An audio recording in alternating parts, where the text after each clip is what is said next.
Buongiorno, il mio nome è abbiamo un ministero di qualche badato. In questi mesi sono state date molte informazioni, ma ancora non abbiamo alcuna certezza. I nostri dati sul posto si racconteranno quali prove sono in corso per scoprire l'origine e capire come sta veramente accadendo. Da circa 6 mesi la popolazione del Fadalto, una località del comune di Vittorio Veneto, in provincia di Treviso, è impaurita da strani boati che si sentono a diverse ore del giorno e della notte e che sembrano provenire dalle viscere della terra. L'origine di questi fenomeni è ancora oscura. Ci siamo recati sul posto e abbiamo visto all'opera i geologi dell'Istituto di Oceanografia e Geofisica Sperimentale di Trieste. Hanno eseguito delle prove con un particolare camion vibratore e dei test a caduta. Abbiamo seguito in diretta l'esecuzione dei lavori. Abbiamo capito che, tra tante incertezze, una cosa si può dire con sicurezza. Ed è una zona di massima attenzione, perché sappiamo che ci possono essere grossi terremoti qua, quindi questo dovete saperlo voi ragazzi. Proprio per affrontare adeguatamente la situazione e per essere pronti in caso di emergenza, l'amministrazione comunale ha inviato a tutte le famiglie un vademecum informativo sui comportamenti di autoprotezione in caso di evento sismico. E adesso passiamo al progetto Roberta. Finalmente anche per tanti scopre l'evoluzione robotica.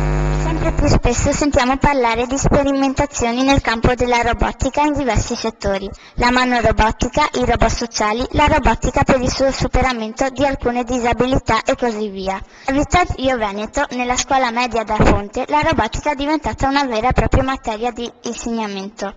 Gli alunni di tutte le classi stanno sperimentando dei percorsi di robotica sia durante l'orario scolastico sia nel pomeriggio.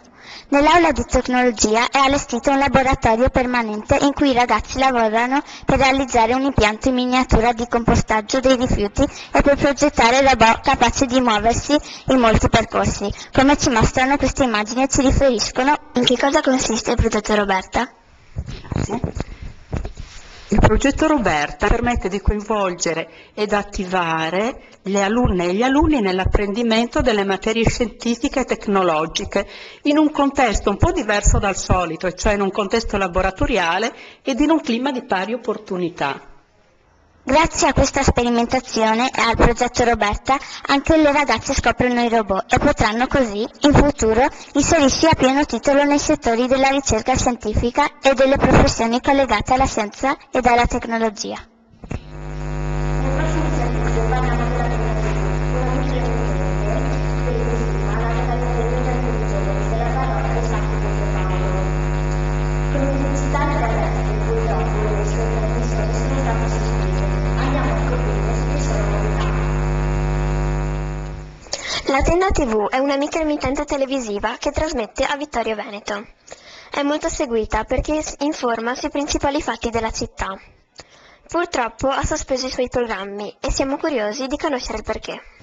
A Federico, il coordinatore, chiediamo da quando non va più in onda la Tenda TV. La Tenda TV non va più in onda dal 28 novembre del 2010, quando anche nella regione del Veneto c'è stato il passaggio al digitale terrestre. E quindi per ovvie ragioni di trasmissione, appunto di tecnica di trasmissione, abbiamo dovuto spegnere i nostri impianti analogici. E per finire un magnifico testo di cultura. Buongiorno a tutti della provincia di Treviso. Vi vorremmo informare che il 30 ottobre 2010 due mongolfiere hanno preso il volo da Conegliano a Valdobbiadene, attraversando la via del Prosecco, chiamata anche via delle Bollicine.